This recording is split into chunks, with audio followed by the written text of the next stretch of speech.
పశ్చిమాసియాలో oil సంకటం red జోన్కి దారితీసింది.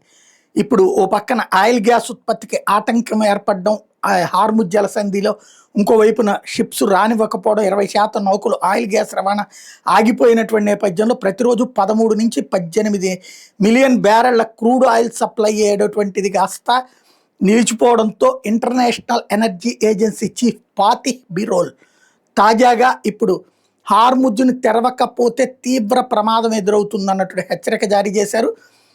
నౌకలు ప్రయాణించడానికి ప్రత్యామ్నాయ దారులు లేకపోవడంతో సప్లై మరింత దారుణంగా తయారైందన్నట్టు విషయం చెప్పుకొచ్చారు. ప్రపంచవ్యాప్తంగా ఆయిల్ నిల్వలు వేగంగా కరిగిపోతున్నాయని ఆందోళన వ్యక్తం చేశారు.